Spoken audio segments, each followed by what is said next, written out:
Today, my 2021 in review.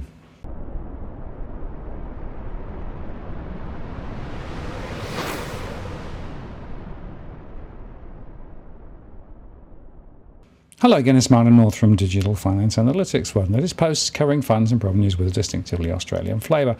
Well, here we are, the end of another year, and for me, 2021 was a pretty bad year from all sorts of perspectives. But I wanted to share with you some basic statistics about my YouTube channel, which videos were the most popular, and perhaps talk a little bit about why that might be. And towards the end of the show, I have got just a little bit more doggy cam for you as our two dogs, Meteor and Luna, sing the year out. And it's not for the faint-hearted, so hang on for that. But first, let me just talk a little bit about the DFA stats for this year. This is actually the basic data set from the YouTube reporting. And you can see there that we had 60.6 million impressions. We had a click-through rate of 3.7%, which was roughly the same as last year. And our overall views were down to 3.9 million. And in fact, both impressions and views were down. And there's a reason for that, a very important reason. Some of you may already know, but just to be clear, we had Jill's bad news about May this year, when her cancer basically returned. And we had further bad news just a couple of months ago when it was clear that she was not going to recover and there was no treatment. And so you can see that the overall momentum on the site dropped back from earlier in the year. So the slight fall in impressions is completely understandable because I've made less shows. And of course, I've been somewhat preoccupied. In fact, that's one of the reasons why John Adams and I have not been able to make any shows for the last few months. He's been busy as well, but I have been wrestling with all of the issues around looking after Jill. Now, of course, that has changed now. And some of you may have seen the retrospective and commemoration that we aired yesterday. I'll put a link in case you haven't seen it. Thank you very much for all those who've taken part live or indeed watched it in retrospect, and it's a very important show because it really explains a little bit why I've been somewhat distracted. But the good news is that in 2022 things should get back to normal and I should be able to drive back to higher momentum as we had in the previous year. But that said, there is some interesting statistics. Overall last year, 29,472 days of viewing were generated off the channel, or 707,338 hours watched. That's a pretty big number, actually. Quite proud of that. And I thought what I'd just do is to go through the top 10 videos. And the one that's in 10th place is The Perfect Storm Arrives with Tarek Brooker. Today, The Perfect Storm arrives. It's Friday, of course, and I'm joined by journalist Tarek Brooker. Hi, Tarek. G'day, Martin. How are you? I'm pretty good. How are you going? Prepping for the lockdown, mate. Going to be a long run, I think. I don't think this is going to be over very short. And it's very, very interesting. There's a whole series of reversals underway at the moment and a series of pretty amazing contradictions.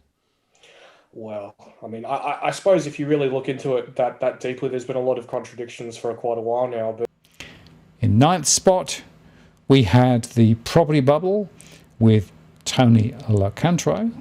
Today, the property bubble with the lot. Today, I'm joined by Tony Locantro from Alto Capital. Hi, Tony. Always a pleasure to be back, Martin. I just thought with the way the world is going, asset prices and what we're seeing, it was time to get back on the show and hopefully provide my observations and how I'm handling where the world is heading. And in 8th spot, we had Robbie Barwick and I talking about the Australia Post affair, which of course was a very significant issue through the year. Today, the Australia Post plot thickens. Today, I'm joined by Robbie Barwick from the Citizens Party. Hi, Robbie. Hi, Martin. How are you going? Yeah, good. Well, the plot thickens. Now, the next show we had was Are We Cooked Yet?, where I discussed economics and also climate change with Professor Steve Keen.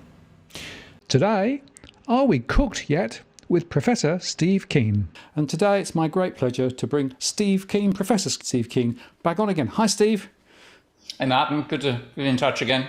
Yeah, indeed, and thank you very much for spending some time with us today. And look, there are so many things I want to touch on, but I think a really good place to start is the big debt question, right? Then there was another Tarek Brooker show called The Alarm Bells Are Ringing. Today, The Alarm Bells Are Ringing with Tarek Brooker. And I'm joined Friday afternoon with journalist Tarek Brooker. Hi, Tarek. Hey, Martin, how are you? I'm all right. How are you going? Yeah, not too bad. There's a lot to keep up with these days. And another Tarek Brooker show. Now the cracks are opening. That's a very recent show today. And now the cracks are opening. And indeed, another Tarek Brooker. Things are now getting really interesting. Today, things are now getting really interesting. And as it's Friday, I have Tarek Brooker with me again. Hi, Tarek.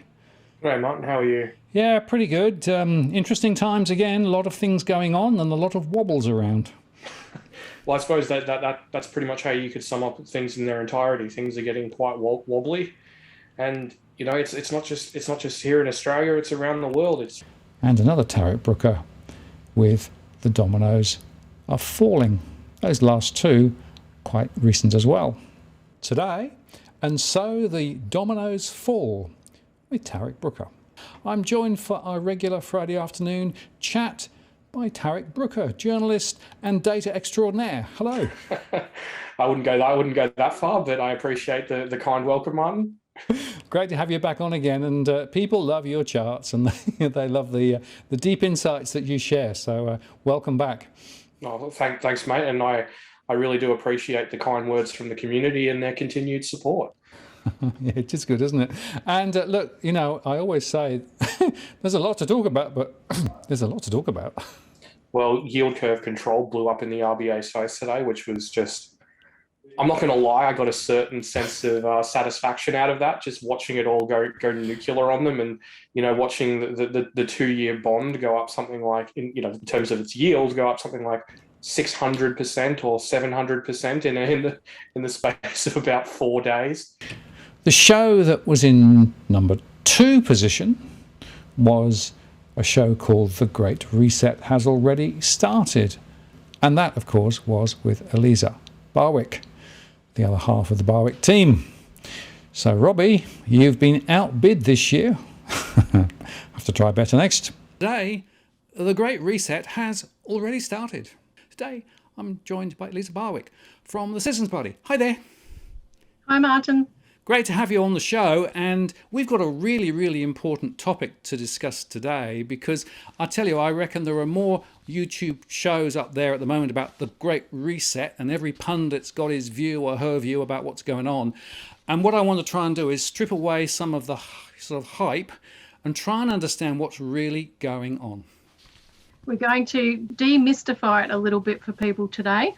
And what we're going to present is a sequence of events that indicate that the Great Reset has started and is in fact well underway, but it's not necessarily what you think. There's an effort to change the very nature of banking, and in particular to prevent the kinds of banking facilities that would allow us to rebuild and nations to rebuild our economies. So we're going to go through that step by step. Yeah, and I think it's also worth saying that this really questions fundamentals like democracy and who makes decisions and who's accountable, and how do those large international organisations intersect with local decision making and local politics, and who holds who accountable. Yes, exactly. And we have to get people involved in politics to change these legislations, these decisions, and that can be done. Well, we showed with the cash ban it can be done. And the show that was in first place in terms of the hours and also in terms of revenue, and with 179,000 views, was one called Shocking, I can't believe what one of our major banks has just done. And that was me talking about National Australia Bank and the way that it dishandled privacy information. And frankly, it was a pretty amazing story. And many people clicked through to see what it was all about. Today, shocking. I can't believe what one of our major banks has just done. Back to my rant, because yesterday I received an email from one of my banks. The email essentially said that they were going to stop sending me paper statements, and that if I wanted to continue paper statements, I needed to click a link. And when I did click a link, it took me through to another page. And on that page, it then started asking me for all sorts of personal information, including my access details. Now, of course, I didn't progress with that, but I phoned them up and then said, "Did you send the email?" And the lady in the call centre, who was actually very pleasant, said, "Yes, we sent the email. It's part of a campaign to switch people online." And then I said, "Well, that doesn't make a lot of sense. So can you please make sure that my statements are sent in paper format? I need that because of the audit that I have carried on here." And she said, "No, I can't do that. You need to complete the form." I then said, "Well, okay, can I speak to your supervisor?" So I had a bit of a wait, went through to the supervisor, who basically just told me the same. "Sorry, we can't do anything about it. You need to fill in the form if you want paper statements." And remember, I was required to click through and start entering my personal information. So I didn't leave it at that. I escalated it to the complaints department, and I spoke to a nice guy called Paul there, who frankly was horrified. He said, "Well, I wouldn't have clicked through on the link, and I don't think we send those sorts of emails."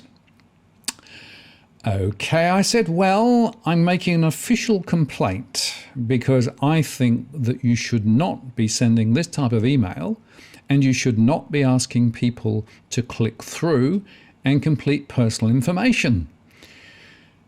And let me explain why I took that position. Because the ACCC reported that Australians last year reported 167,797 scams to the Australian Competition and Consumer Commission, controlled ScamWatch. That was back in 2019.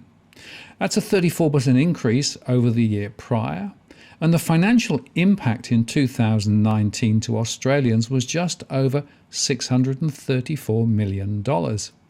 Now that's an average loss of around $7,224. And they published a review of those scams. The greatest losses in 2019 by type of scams was 132 million Aussie dollars to business email compromises, $126 million to investment scams, and $83 million lost to dating and romance scams. In 2019, phishing was the most common method of scamming, with 25,168 reports. Well, it is interesting to reflect that all of those top 10 shows were actually generated by Australians and with Australian content. So none of the international speakers that I had on, and I had quite a few, including Harry Dent and Mr. Gold and Peter Schiff.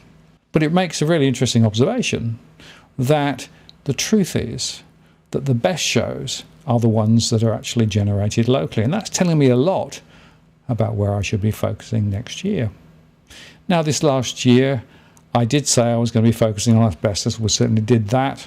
What with Jill's death, the launch of Asbestos Awareness Australia, and all the posts that I made through the year relating to asbestos, I said we were going to focus on responsible lending, and we led quite a strong campaign to ensure that responsible lending obligations were not weakened. And we also said we were going to talk about the question of a national bank and Australia Post, and indeed we did, and we'll continue those. And I have to say thanks to all of those who watched me through the year, who participated on the live streams, and who also picked up the cudgels and sent messages to politicians as we discussed those really important and critical issues. It's very important that democracy is seen to work. The best way to make democracy work is to make sure the politicians know what we, the people, are thinking. So, at the end of 2021, I want to say thanks to all of you for watching and supporting me through all the various turns and twists of this last year. And thank you also for all the commiserations and condolences that I've received over the last week or so. It's really amazing that so many people have felt moved to communicate with me with regard to Jill's passing. Now, as we turn into 2022, I look forward to making more content, hopefully better content, hopefully more of it, and I'll look forward to seeing those metrics begin to move up, perhaps a little higher over the next year. Here's hoping. But nevertheless, we have nearly 58,000 subscribers, which is significantly up from this time last year. And I'm hoping that we'll be above 60,000 as we move through the first half of next year. So if you haven't subscribed, please do so to make sure you get alerted with our latest posts. Of course, there's a lot more to talk about.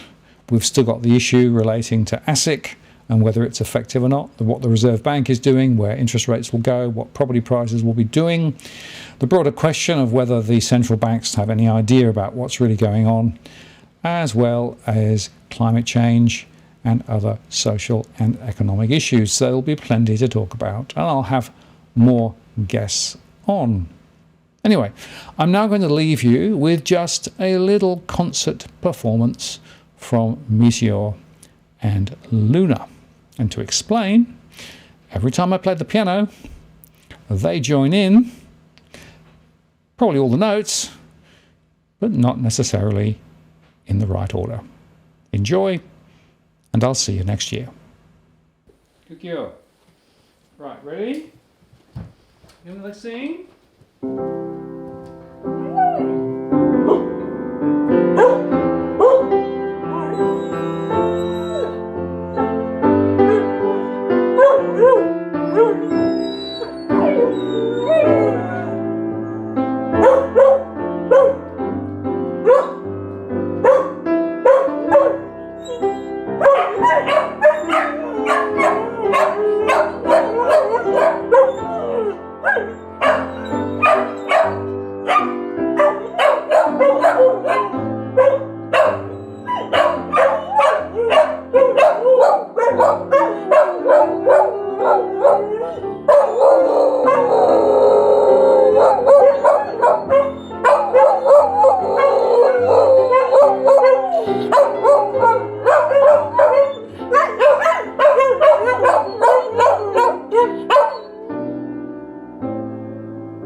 Good girl. Good girl. Where's the meteor? Good girl. Good girl. There we are. That's a good way to see out the old year, isn't it? Good girl. Ah, good girl. Good girl. Good girl.